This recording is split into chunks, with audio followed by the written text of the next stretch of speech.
भीमा का खेत रामू के खेत के बगल में है और कई दिनों से रामू को बड़ी समस्या हो रही है। जब भी भीमा पानी की मोटर चलाता है तो रामू की मोटर चालू ही नहीं होती। आज अलार्म लगा के सोता हूँ, सुबह भीमा के मोटर ऑन करने से पहले ही मैं अपनी मोटर चला दूंगा।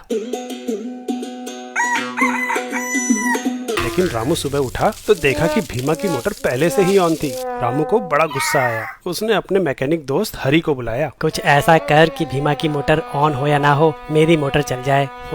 लगता है तेरी मोटर को ऑन होने के लिए पर्याप्त वोल्टेज नहीं मिल रही। तो क्या करे, भीमा की मोटर अभी ज्यादा पावर ले रही है, उसे ठीक करना होगा। दोनों प्रॉब्लम लेके भीमा के पास पहुँचे। देख भाई भीमा, तेरी मोटर पावर ज्यादा खींच रही है, जिससे लाइन पे ज्यादा लोड पड़ रहा है और रामू की मोटर ऑन नहीं हो रही है। अब ये दिक्कत हम कैसे सॉल्व करें? हमको भी तो पानी खींचने के लिए ज्यादा पावर चाहिए ना। मोटर की पावर कम नहीं होगी, बस ये लाइन से करंट कम खींचेगी और इससे रामू की मोटर भी ऑन हो जाएगी और तेरी मोटर भी लंबी चलेगी। लंबा चलेगी तब तो ठीक है, लेकिन मोटर ठीक कैसे होगा? पावर फैक्टर इम्प्रूव करके। मोटर एक इंडक्टिव लोड है और इसे दो चीजें चाहिए, एक्टिव पावर पानी खींचने के लिए और रिएक्टिव पावर कॉइल्स में मैग्नेटिक फील्ड बनाने के लिए। एक्टिव पावर तो काम में खर्च हो जाती है, पर रिएक्टिव पावर सप्लाई और मोटर के बीच पिंग पोंग की तरह घूमती रहती है। अभी तुम ये दोनों पावर मेन लाइन से ही ले रहे हो। ज्यादा करंट खींचने की वजह से लंबी तार में वोल्टेज ड्रॉप हो रहा है और रामू की मोटर को पर्याप्त वोल्टेज नहीं मिल रही। तो लाइन का वोल्टेज कैसे ठीक होगा? पंप के पैरेलल में एक कैपेसिटर लगा के।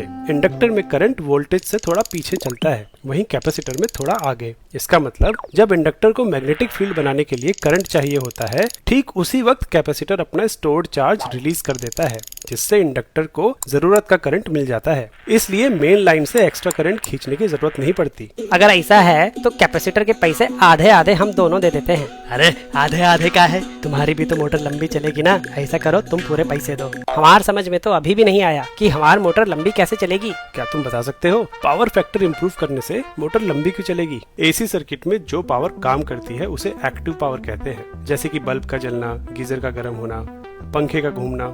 और जो पावर सिर्फ इलेक्ट्रिक और मैग्नेटिक फील्ड में टेम्पोरेरीली स्टोर होकर सोर्स में वापस चली जाती है, उसे रिएक्टिव पावर कहते हैं। पावर फैक्टर बताता है कि टोटल पावर का कितना हिस्सा एक्चुअली काम कर रहा है। लो पावर फैक्टर मतलब करंट ज्यादा और काम कम। वैसे रामू की मोटर इसलिए ऑन नहीं हो रही थी क्योंकि इंडक्शन मोटर को स्टार्ट होने के लिए बहुत करंट चाहिए होता है, और अगर लाइन का वोल्टेज ऑलरेडी कम है तो एक करंट मिलना थोड़ा मुश्किल हो जाता है। एक जरूरी अनाउंसमेंट, हम बना रहे हैं इंडिया की most fun learning app Storywise app, जिसमें आप मुश्किल से मुश्किल कॉन्सेप्ट कहानियों और गेम्स के जरिए सीख सकते हैं। अभी हम ये ऐप कुछ लिमिटेड लोगों के लिए ही लॉन्च कर रहे हैं, तो अगर आप हमारी वेट लिस्ट को ज्वाइन करना चाहते हैं तो चैनल पेज पे दिए लिंक पे क्लिक करिए।